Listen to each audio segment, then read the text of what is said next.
Welcome back, MTG Joe here. We're here for another installment of the weekly meta breakdown where we look at the top performing decks on the MTG Arena ladder. This particular video will be for the Explorer Best of 1 format. If you're looking for Best of 3, Historic, Standard, Alchemy, Best of 1, Best of 3, there's respective videos for each of those in the playlist, so you can check those out. And really what we try to do here is highlight the top performing decks of the week from the data that we get from UntapedGG, companion tool that runs alongside your Arena client, tracks your win rates, loss rates, a whole bunch of cool in-game overlay stuff, free to use a bunch of the functionality. The link is in the video description. If you want to get started with that, just click it, follow it, and sign up. There's also all these deck lists I'll feature today. I'll paste them into the video description so you can copy them. But install Untap, it's really easy. Just click copy to MTGA and you can import it kind of directly to your client. In any case, this is July 7th through the 19th. A little bit more than a week of data. So I wanted to kind of do this. There's just a low data for the last kind of 7 days. So I thought this would be a little bit more useful. Still within relatively a week, 10 days. 12 days, I guess, in this case. Platinum to Mythic rank, 71,000 games of Magic played. Top performing deck during this time is Mono Blue Spirits. So this is a 57% win rate deck, 240 games. And really what you're trying to do with this deck is it's kind of like the tempo, protect the queen. Tempo is always kind of hard to describe into words. It can be kind of aggressive, kind of controlling, but basically you want to spend less mana than your opponent's spells to kind of interact with them. And the way you can do that is with stuff like Spell Pierce to counter bigger spells, Geist Snare, which gets cost reduction. You have Lofty Denial, kind of same idea. You have Fading Hope for bounce, Brazen Borrower for bounce, and then you got a whole bunch of spirits. So Ascendant Spirit, you could sink mana into it and it gets a whole bunch of buffs. The Spectral Sailor lets you draw cards. Curious Obsession, you throw onto any flyer, keep drawing cards, get a lot of advantage there. Kind of the engine of the deck, if you would, is either the Curious Obsession or Rattlechains. Rattlechains flashes in and protects your spell, so if they want to like Fatal Push or Stomp it, you can flash it in, but then it also gives all your other spirits flash as well. So this allows you to kind of keep up counter spells. If they don't do anything, then flash in a spirit. Or you could kind of go like cheeky and then play like Supreme Phantom, so now your creature is a 3 toughness instead of 2, so it doesn't die to Stomp. Outside of that, you have like Shacklegeist to tap down attackers' blockers. You can phase things out with the adversary. You also have Illuminator to get card advantage off the top. And then your Snow package for both the Ascendant Spirit also lets you play the full 4/3 power toughness Faceless Haven in that respect. The deck up next is Celesnia Humans. I'll have a video up in the next couple days on this one.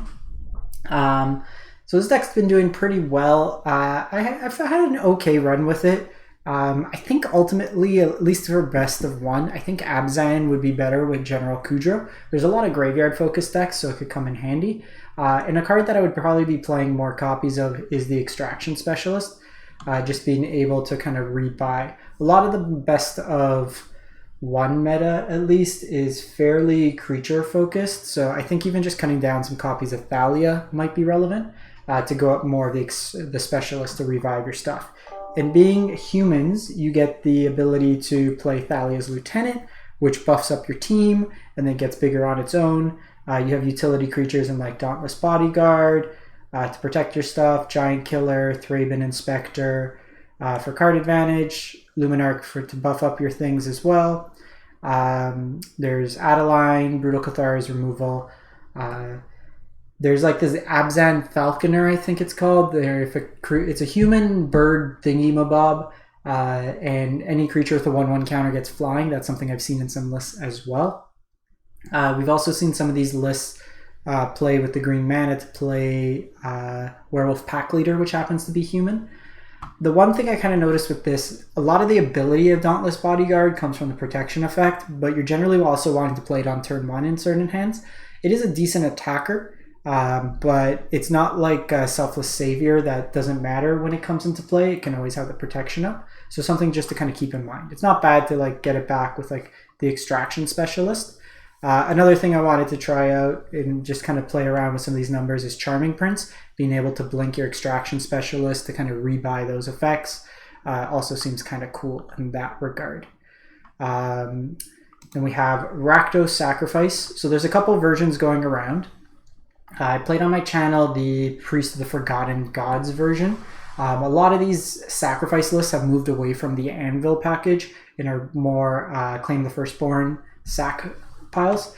Some of them are heavier into like the Fable, some of them will play Ob Nixilis in place of it. I did not like the Priest version. I found Priest required too much setup. A 1/2 on 2 mana that doesn't impact the board the turn it comes down.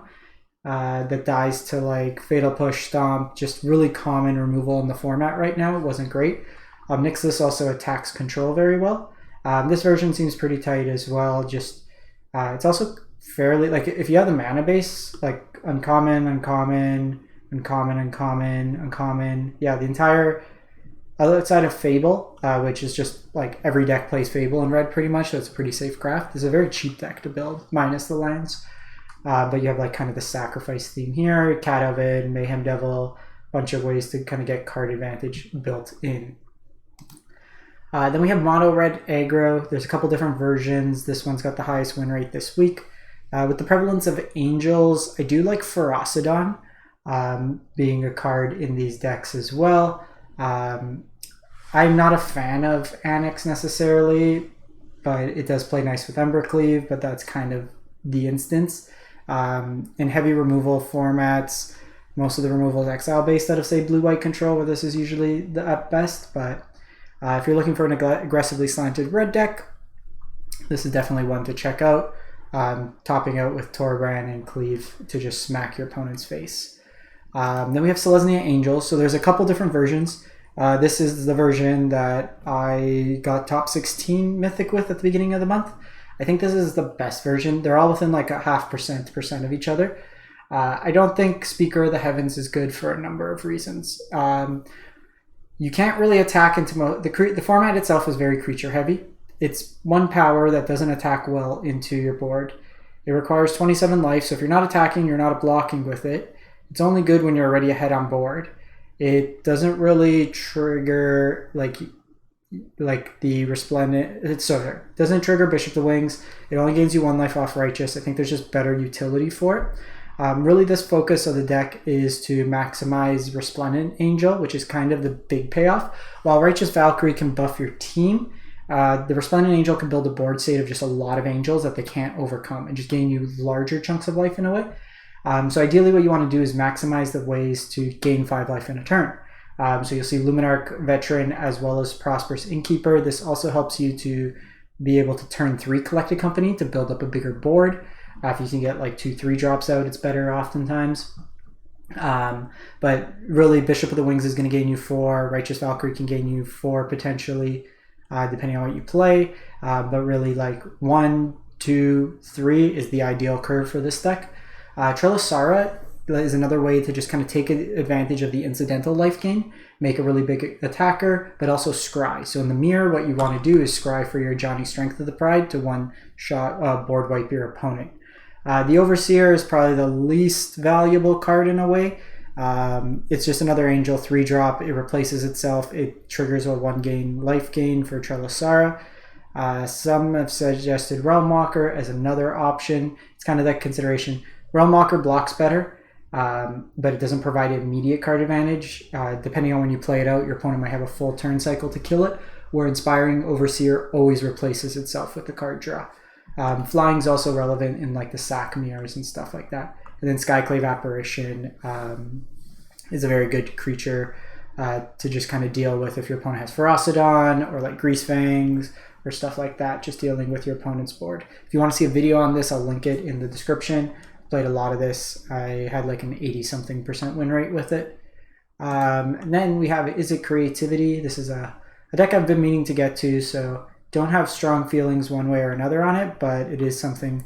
It's generally up my speed. So it's a Torrential Gearhulk deck that's looking to kind of take advantage of Magma Opus or Sublime Epiphany. So you kind of got the Splinter Twin situation. You can target, so Gearhulk, target Epiphany, make a copy of Gearhulk to copy kind of multiple and get multiple 5/6s on your end step. You can also cast Magma Opus for free. And what you're trying to do with this deck is transform your tokens, whether they're treasure tokens or shark tokens or fable tokens, into a Gearhulk. So the only creature in your deck that you could target with Indomitable Creativity or hit with Indomitable Creativity is the Gearhulk. So you kind of get value there. Outside of that, you have some cheap card draw, some burn, as well as Prismari Command. One thing I'd probably say is just looking at this list, given the meta and like what we're seeing, the first 4 to 5 decks have all been creature decks. I wouldn't mind seeing either just playing Anger of the Gods, seems very well positioned, some sort of sweeper in the 3-drop slot to catch you up, or just, I don't like Censor. It doesn't do enough. You can cycle it, but more often than not, it's not giving you too much utility. I think just either some more burn or even just doing something like the 3 damage and then you shuffle a card back into your hand. I forget the spell name, but just more interaction on 2.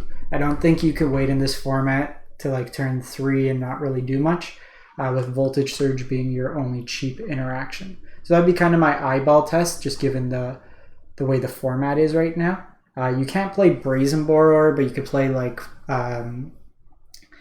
Into the Royals an option. You can play Fading Hope as well. Just kind of cheap interaction. You're going to win the late game most of the time. Your spells are very powerful. You just need to get to that late game. But I'll report back on this one. I want to play some games with it to see. Another thing that just kind of catches my eye is 24 lands. You are kind of cheating into play, but you still want to hit your land drops. So it's just kind of preliminary observations to kind of say with that. We then go into Golgari Fight Rigging. Why is this so terrible? Alright, one sec. Mardi Gras Fang. This deck percentage just like dramatically dropped since I pulled up the tab. Sorry, Grease Fang. 51%. I'm going to feature rigging because people had asked about it, but we'll get to that. Grease Fang, basically what you're trying to do, self-mill, throw cards into your graveyard, ideally Parhelion, and then what you do is you cast Grease Fang, reanimates the Parhelion, gives it haste, you can crew it with the Grease Fang, and then it hits your opponent for 13. You're left with 2 4/4 Flying Vigilant Angels. Generally speaking, this wins the game on the spot. Most reasonable combo turns are 3, while you can hit it on turn 2 by milling exactly. So you gotta go Stitcher Supplier, and then hit Grease Fang and Parhelion into the graveyard off that mill, and then cast Can't Stay Awake from hand. Other than that, you have like blood tokens to kind of filter your draw, Fable the Mirror Breaker, some Fatal Pushes, and Deadly Disputes mixed into that as well. Golgari Fight Rigging. So this was a deck that was asked about. There's a couple different versions, but this version is looking to just go stompier with creatures. So you have like Gargaroth, you have Vorator's Gearhulk to put counters on things, Titan of Industry as your kind of top end. Fight Rigging, basically you hide away, creature power 7 or greater. You got Reggie and Shakedown Heavy as 2 as your primary creatures.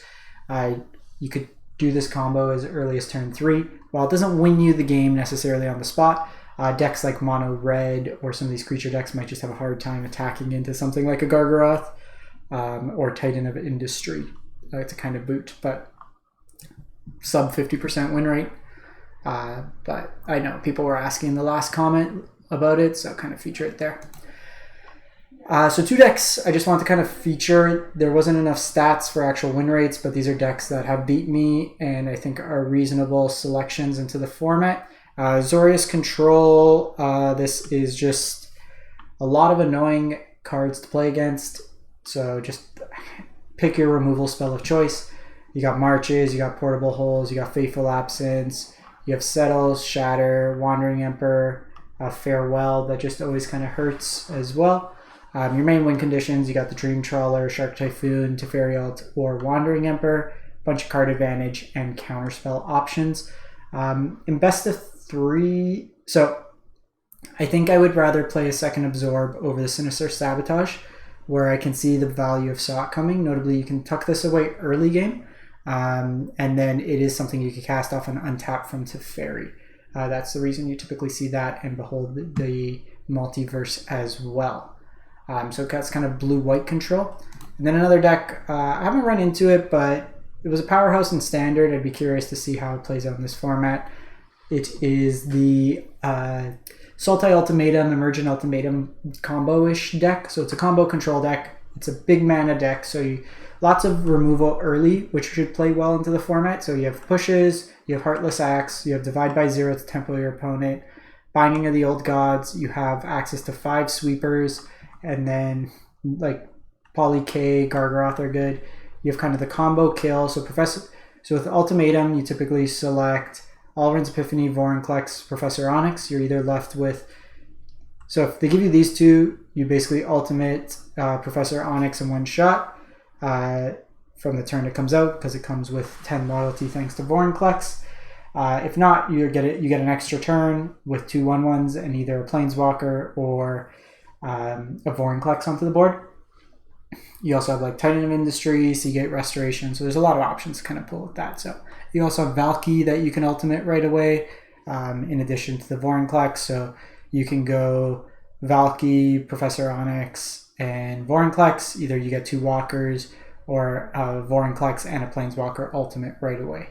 This is a deck that's really just looking to get to the late game, and you kind of went from there. Cultivates and Growth Spirals for card advantage early on.